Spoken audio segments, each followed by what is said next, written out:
মুহূর্তে বাংলাদেশের অভ্যন্তরে তারা টিয়ার গ্যাস চালিয়েছে। এই যে তার ধোঁয়া এবং তার প্রমাণ। ফের সীমান্ত উত্তেজনা। চাঁপাইনবাবগঞ্জের কিরণগঞ্জে হাত বোমা ও সাউন্ড গ্রেনেড বিস্ফোরণ, মুখোমুখি অবস্থানে দুপারের মানুষ। বাংলাদেশ ভারত টানাপোড়েনের মধ্যেই চাঁপাইনবাবগঞ্জ সীমান্তে বাংলাদেশি ও ভারতীয়দের মধ্যে সংঘর্ষের ঘটনা ঘটেছে। শনিবার চাঁপাইনবাবগঞ্জের কিরণগঞ্জ সীমান্তে ভারতীয় ও বাংলাদেশিদের মধ্যে এই সংঘর্ষের ঘটনা ঘটে।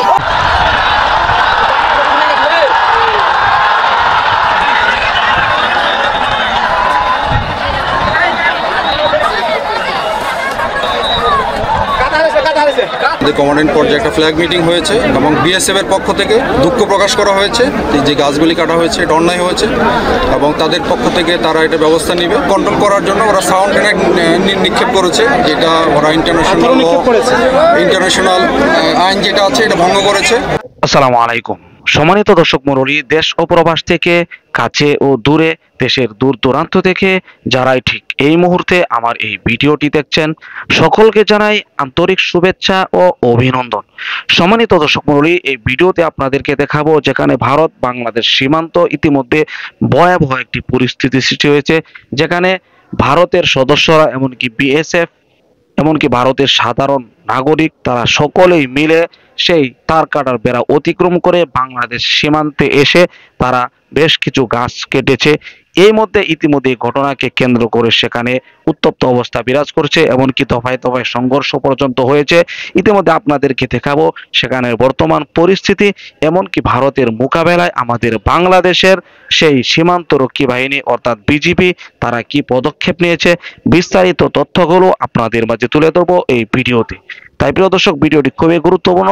তার সাথে সাথে এই ভিডিওর শেষে আরো কিছু গোপন তথ্য আপনাদেরকে দেখাবো, যেখানে এই ভারত ইতিমধ্যে কি পদক্ষেপ নিচ্ছে বাংলাদেশের বিরুদ্ধে। বিস্তারিত তথ্যগুলো জানবেন এই ভিডিওতে। প্রিয় দর্শক, ভিডিওর শুরুতে শিরোনাম দেখেছেন, বিস্তারিত জানতে হলে অবশ্যই ভিডিওটি না টেনে শেষ পর্যন্ত দেখতে হবে। তাই আপনাদের কাছে রিকোয়েস্ট করব, ভিডিওটি স্কিপ না করে সম্পূর্ণ ভিডিওটি ধৈর্য সহকারে দেখবেন। ছোট্ট আরেকটি রিকোয়েস্ট করি, আমাদের এই চ্যানেল যদি আপনি নতুন হয়ে থাকেন অবশ্যই চ্যানেলটিকে সাবস্ক্রাইব করে পাশে থাকা বেল বাটনটি অন করে দিবেন। প্রিয় দর্শক, কথা না বাড়িয়ে ভিডিওতে একটি লাইক দিয়ে দেখতে থাকুন সম্পূর্ণ ভিডিওটি। আম গাছ সহ বিভিন্ন ফসল কাটাকে কেন্দ্র করে চাঁপাইনবাবগঞ্জের কিরণগঞ্জ সীমান্তে উত্তেজনা দেখা দিয়েছে। এ সময় হাত বোমা ও সাউন্ড গ্রেনেড ছুড়ে বিএসএফ। এতে বিস্ফোরণে অন্তত 5 বাংলাদেশি কৃষক আহত হয়েছেন। এ ঘটনার পর পতাকা বৈঠকে বসে দুদেশের সীমান্তরক্ষী বাহিনী। সীমান্ত এলাকায় হাত বোমা ও সাউন্ড গ্রেনেড ছোড়ার নিন্দাও জানায় বিজিবি। এ ঘটনার পরে দুদেশই অতিরিক্ত সীমান্তরক্ষী মোতায়েন করে। এই মুহূর্তে বাংলাদেশের অভ্যন্তরে তারা টিয়ার গ্যাস চালিয়েছে। এই যে তার ধোঁয়া এবং তার প্রমাণ। ফের সীমান্ত উত্তেজনা। চাঁপাইনবাবগঞ্জের কিরণগঞ্জে হাত বোমা ও সাউন্ড গ্রেনেড বিস্ফোরণ, মুখোমুখি অবস্থানে দুপারের মানুষ। স্থানীয়দের অভিযোগ, ভারতীয় গম কেটে নিয়েছে বাংলাদেশিরা, এমন গুজব চাউর হয় সীমান্ত এলাকায়। এর পরপরই নোম্যান্স ল্যান্ড পেরিয়ে কিরণগঞ্জ সীমান্ত দিয়ে বাংলাদেশে অনুপ্রবেশ করে ভারতীয় বাসিন্দা ও বিএসএফ সদস্যরা। আম গাছ সহ বিভিন্ন ফসল কেটে নষ্ট করে তারা। দেশের সীমান্ত রক্ষায় প্রতিরোধ গড়ে তোলে বিজিবি জওয়ান ও বাংলাদেশিরা। এ সময় হাতবোমা ও সাউন্ড গ্রেনেড নিক্ষেপ করে বিএসএফ। আহত হয় কয়েকজন বাংলাদেশি কৃষক। জায়গা ওরা দখল করে আপনার আমাদের গাছ টাছগুলাকে অনেকগুলা কেটে দিয়েছে, আমাদের দেশে এসে আর কি আমরা প্রতিহত করি। প্রতিহত করার পর ওদের জনগণ বিএসএফ এর সহায়তায় আপনার এভাবে ওরা আমাদেরকে হাইসা কাত্তা বললম, তারপরে তীর ছিল আপনার, তারপরে ককটেল মেরেছে, বোমা মেরেছে। বলছে আমাদের দেশের জনগণ নাকি গম কেটে নিয়ে গেছে। পদ্মাপাড়ের মানুষের কঠোর প্রতিরোধে পরে পিছু হটে বিএসএফ সদস্যসহ ভারতীয়রা। আহতদের উদ্ধার করে নেওয়া হয় বিভিন্ন হাসপাতালে। পেয়ারা বাগান সবগুলো তারা কেটে ফেলেছে অন্যায়ভাবে। ভুট্টা কারা কারা জনগণ বিএসএফ এর সহায়তায়, বিএসএফ নিজে সহায়তা করে পাথর মাথায় চাপাইছে, লাঠি মাটি না প্রতিহত করেছে। ঘটনার পরপরই ব্যাটালিয়ন কমান্ডার পর্যায়ে পতাকা বৈঠকে বসে দুদেশের সীমান্তরক্ষী বাহিনী। বিজিবি অধিনায়ক জানান, বিস্ফোরণ করে আন্তর্জাতিক আইন ভঙ্গ করেছে বিএসএফ। এ ঘটনায় দুঃখ প্রকাশ করেছেন তারা। আমাদের কমান্ডেন্ট পর্যায়ে একটা ফ্ল্যাগ মিটিং হয়েছে এবং বিএসএফ এর পক্ষ থেকে দুঃখ প্রকাশ করা হয়েছে যে গাছগুলি কাটা হয়েছে এটা অন্যায় হয়েছে এবং তাদের পক্ষ থেকে তারা এটা ব্যবস্থা নেবে। কন্ট্রোল করার জন্য ওরা সাউন্ড গ্রেনেড নিক্ষেপ করেছে, যেটা ওরা ইন্টারন্যাশনাল আইন যেটা আছে এটা ভঙ্গ করেছে। ঘটনার পরেই সীমান্তের দুপারে অতিরিক্ত সদস্য মোতায়েন করা হয়েছে, জোরদার করা হয়েছে টহল। এর আগে এ মাসের প্রথম দিকে নোম্যান্স ল্যান্ডে বিএসএফের কাঁটাতারের বেড়া নির্মাণকে কেন্দ্র করে চৌকা সীমান্তে ছড়ায় উত্তেজনা। হুমায়ুন রশিদ, যমুনা নিউজ। আমরা এই বিষয়ে বিস্তারিত জানবো চাঁপাইনবাবগঞ্জে আমাদের সহকর্মী মনোয়ার হোসেন জুয়েলের কাছ থেকে। তিনি অপেক্ষা করছেন আমাদের জন্য। জুয়েল, সীমান্তে বর্তমানের পরিস্থিতি কেমন দেখছেন আপনি আমাদেরকে জানাবেন। কিছুদিন আগে এই যে বেড়া নির্মাণ যেই একটি ঘটনা গেল, তখনও কিন্তু সীমান্তে কিছুটা চাপা অস্থিরতা বা উত্তেজনা বিরাজ করেছিল। তারপরে এরকম একটি ঘটনা, তাতে তো 5 জন আহতই হলো। আহতদের কি অবস্থা তাও জানতে চাই।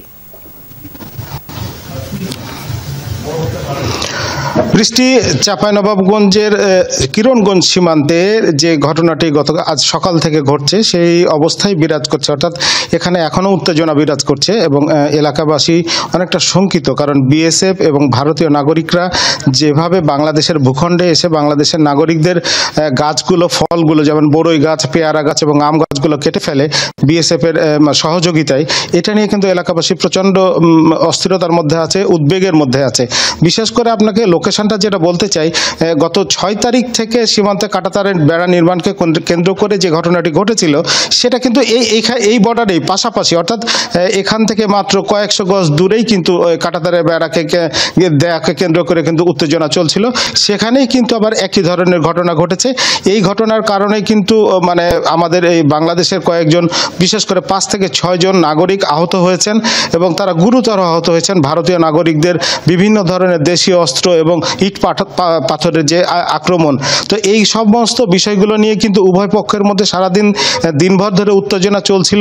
আজকেও এখনও এই মুহূর্তে উত্তেজনা বিরাজ করছে। তবে উভয় পাশে কিন্তু বিজিবি এবং বিএসএফ অতিরিক্ত মোতায়েন করা হয়েছে। বিজিবির 59 ব্যাটালিয়নের অধিনায়ক লেফটেন্যান্ট কর্নেল গোলাম কিবরিয়া যেটি বলছিলেন যে বিএসএফ এই ঘটনায় দুঃখ প্রকাশ করেছে পতাকা বৈঠকের মাধ্যমে এবং এই বিষয়টি তারা খতিয়ে দেখছে ব্যবস্থা গ্রহণের জন্য। এবং সীমান্তে যে গ্রেনেড বিস্ফোরণ বা সাউন্ড গ্রেনেড যে বিস্ফোরণ, এটাকে আন্তর্জাতিক আইন লঙ্ঘন বলছে। বৃষ্টি, বেশ বিস্তারিত করে জানাচ্ছিলেন, ধন্যবাদ জুয়েল। প্রিয় দর্শক, আশা করি সম্পূর্ণ ভিডিওটি দেখলেন। ভিডিও থেকে অবশ্যই বুঝতে পেরেছেন বর্তমান পরিস্থিতি, যেখানে ভারত বাংলাদেশ সীমান্ত উত্তপ্ত অবস্থা বিরাজ করছে। যদি তারা এই ক্ষতিগ্রস্ত বাংলাদেশকে তারা ক্ষতি করেছে বিভিন্নভাবে, অর্থনৈতিকভাবে। ইতিমধ্যে বিজেপির যে বক্তব্য, সেখানে সে বক্তব্য হলো তারা দুঃখ প্রকাশ করেছে, অর্থাৎ বিএসএফরা দুঃখ প্রকাশ করেছে। এমনকি যারা এই কাজটি করেছে ভারতীয় নাগরিক, তাদেরকে বিচার করা হবে। যদি বিচার না করা হয় তাহলে বাংলাদেশের বিজিবির সদস্যরা সেই ব্যবস্থা নেবে। এই বিষয়টি ইতিমধ্যে প্রকাশ পেয়েছে। প্রিয় দর্শক, শুধু তাই নয়, আপনাদেরকে যে বিষয়টি বলেছিলাম গুরুত্বপূর্ণ গোপন কিছু তথ্য জানাবো, সেই বিষয়টি হলো ইতিমধ্যে ভারত সীমান্তে তারা গোপনে, অর্থাৎ ভারতের সরকার 5 লক্ষেরও অধিক সৈন্য তারা গোপনে মোতায়েন করে রেখেছে বাংলাদেশের বিরুদ্ধে। এই বিষয়টি কিন্তু অনেকেই জানে না। কিন্তু বর্তমান আমাদের বাংলাদেশের পরিস্থিতি, উলামায়ে কেরাম বর্তমান যেহেতু মাহফিলের একটি সিজন, সেই সিজন হিসেবে তারা মাহফিল এমনকি ইসলামিক ওয়াজ নিয়ে ব্যস্ত মোটামুটি। অপরদিকে রয়েছে রাজনৈতিকবিদরা, রাজনৈতিক দল যত আছে বাংলাদেশে, তারা নির্বাচন নিয়ে ব্যস্ত। কিন্তু এই ভারত বাংলাদেশ সীমান্তে যে বর্তমান পরিস্থিতি, এই পরিস্থিতি নিয়ে কোনো আলোচনা এখনো পর্যন্ত হচ্ছে না। প্রিয় দর্শক, বিস্তারিত তথ্যগুলো অবশ্যই এই ভিডিওতে দেখেছেন।